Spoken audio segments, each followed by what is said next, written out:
Está no ar o Século News, edição especial. Hoje você vai ver o que um colaborador próximo ao Papa Francisco fala sobre os 5 anos de pontificado. Tem também uma história de superação de uma nigeriana sequestrada pelo Boko Haram e um congresso sobre eutanásia no Vaticano.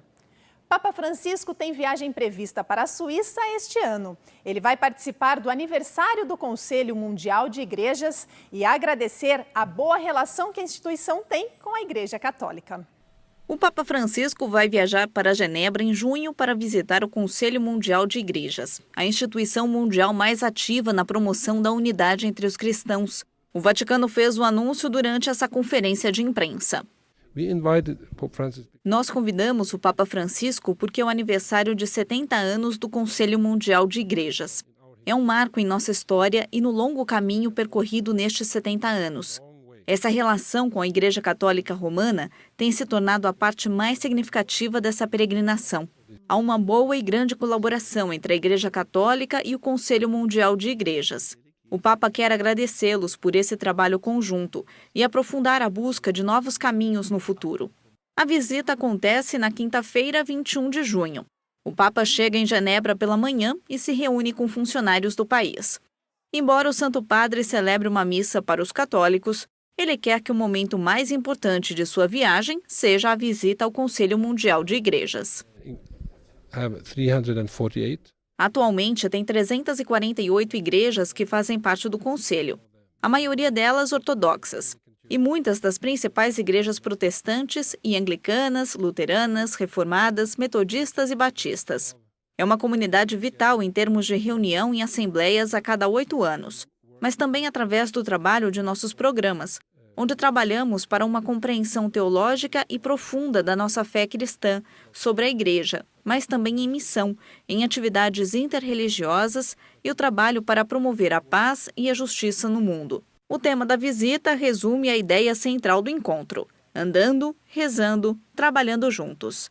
É a filosofia do Papa Francisco, não permitindo que as diferenças teológicas entre os cristãos os impeçam de trabalhar em conjunto por boas causas. Papa Francisco encontra-se no Vaticano com dezenas de bispos do Vietnã. Foi assim que esses bispos do Vietnã receberam o Papa Francisco. Os 33 bispos representam todo o episcopado do país. Eles estão em Roma para a sua visita ad limina.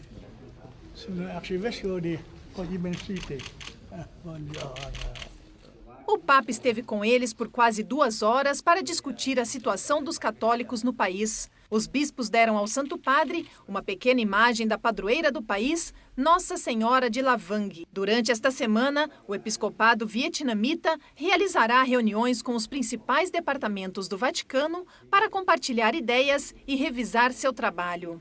Infelizmente, o arcebispo do Vietnã, que esteve com o Papa Francisco na reportagem que você acabou de assistir, faleceu no dia seguinte ao encontro após uma parada cardíaca. E teve também encontro do Santo Padre com a nova embaixadora da Nicarágua. Veja. Santo Padre. Deus me lo bendiga, le hago entrega de mis cartas credenciales y el retiro de mi antecesor. A nova embaixadora da Nicarágua, Esther Margarita Carballo, apresentou sua família ao Papa Francisco durante o seu primeiro encontro com o pontífice. Entre os presentes que ela deu ao Papa, esta rede não passou desapercebida. É personalizada, só você pode se deitar lá. Muito obrigado. Pode-se dizer que Carballo é uma diplomata com pensamento ecológico muito parecido com o do Papa. Ela é uma bióloga de 64 anos e possui um longo mandato no meio universitário. Seu país, de fato, quase rejeitou os termos do Acordo de Paris, porque os considerava também fracos. O Papa Francisco orou junto com a família dela. O Santo Padre despediu-se calorosamente de um dos mais jovens da comitiva. Oi, Lourdes, que nome lindo, hein? A Nicarágua e a Santa Sé mantêm relações diplomáticas desde 1908.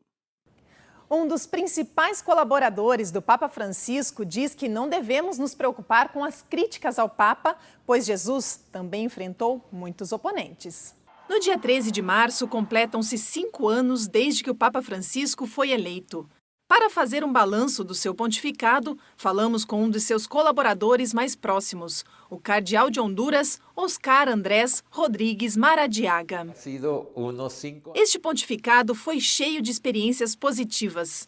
Ele ofereceu muito. Não passa um dia sem algum tipo de lição espiritual. As homilias diárias do Papa na Casa Santa Marta são um exemplo perfeito disso. Elas estabelecem um fundamento espiritual que é bem-vindo e apreciado. O cardeal Maradiaga foi nomeado bispo há quase 40 anos. Ele reconhece que cada pontificado é único. O que se destaca sobre o Papa Francisco, diz ele, é a habilidade de se comunicar com pessoas de todos os setores da vida. Penso que há documentos inspiradores de cada pontificado, mas às vezes eles são esquecidos em livrarias ou bibliotecas. Este pontificado é tão sólido e profundo e, ao mesmo tempo, passa uma mensagem na linguagem de hoje. É uma mensagem que pode ser aplicada imediatamente ao cotidiano. A vida espiritual do Papa desempenha um papel importante nisso. Ele reza por 2 horas antes de celebrar a missa. À tarde, dedica 1 hora à adoração eucarística. É uma rotina diária que dá ao Papa força interior, mesmo quando se trata de enfrentar críticas. Eu não me preocuparia demais com os críticos. Nosso Senhor Jesus enfrentou a oposição mais severa. Ele disse com bastante clareza: você será perseguido e atacado, mas não se preocupe. Eu ficarei com você até o fim dos tempos. Estas não são palavras aleatórias. Elas foram ditas pelo Filho de Deus. Nos últimos 5 anos, o Papa Francisco liderou pelo exemplo. Suas reformas não se concentram tanto nas estruturas, mas nas pessoas. Embora Papa Francisco seja o reformador, o cardeal Maradiaga diz que as obras são, acima de tudo, lideradas pelo Espírito Santo. A triste história de uma nigeriana sequestrada pelo grupo terrorista Boko Haram. Hoje ela agradece a Deus pelas pequenas coisas da vida. É impossível para Rebeca esconder a dor que sente. Ela sofreu um pesadelo nas mãos dos terroristas do grupo Boko Haram. A provação aconteceu em 2014, mas ela lembra como se fosse ontem. Um grupo de jihadistas desencadeou uma série de ataques em seu estado nigeriano de Borno. Ela tentou escapar com seus 2 filhos, mas foi capturada. Quando seu filho mais novo, Jonathan, começou a chorar, os terroristas o jogaram em um rio próximo. Rebeca ouviu morrer afogado. Ela acreditava que seu marido havia sido assassinado junto com outras vítimas. Sequestros violentos, abuso e até mesmo estupro se tornaram comuns. Boko Haram exigiu que os cristãos se convertessem ao Islã. Apesar das ameaças de morte, Rebeca manteve sua fé em Cristo. Não posso culpar Deus pelo que aconteceu comigo, porque para mim, Deus não tinha nada a ver com isso. Depois de viver o que vivi, sinto-me mais ligada a Cristo. Sinto que Jesus me amou mais do que qualquer outra pessoa no mundo.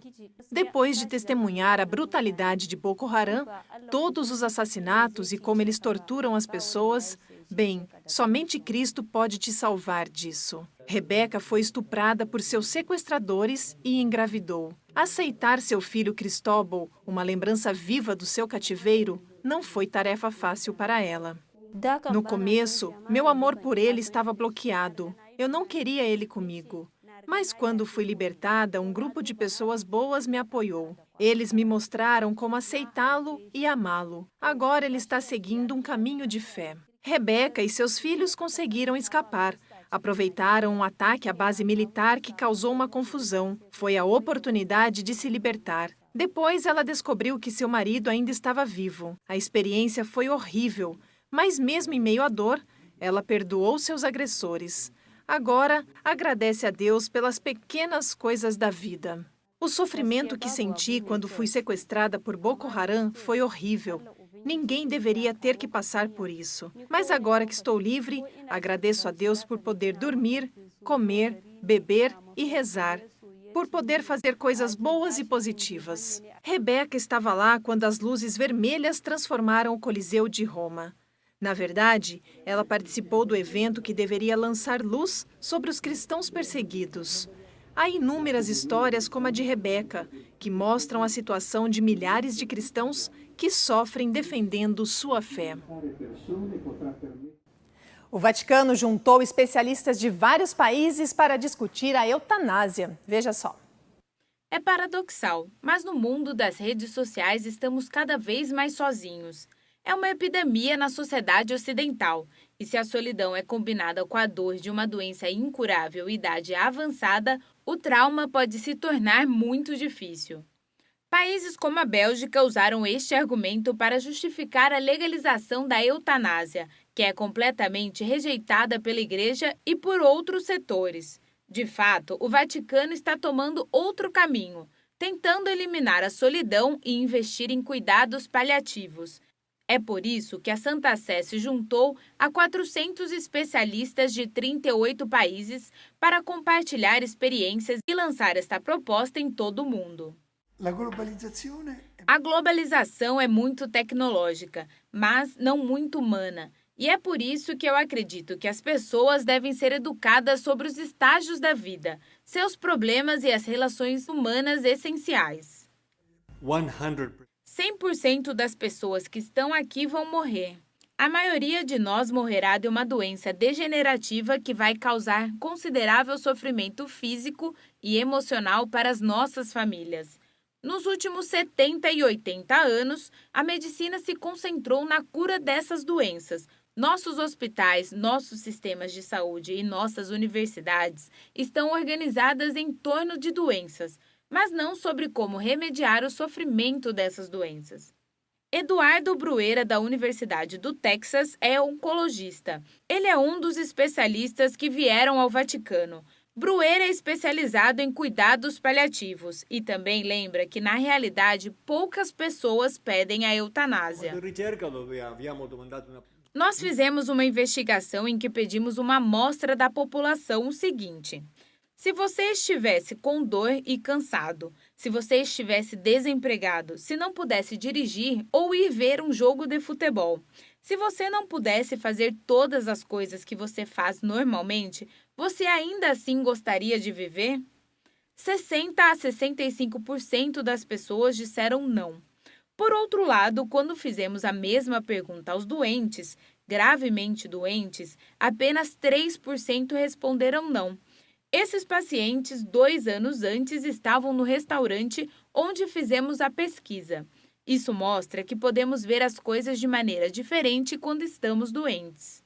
Diante da questão da dor, o presidente da Pontifícia Academia para a Vida propõe a educação e o reforço do ambiente social das pessoas, para evitar a quebra psicológica produzida pela solidão.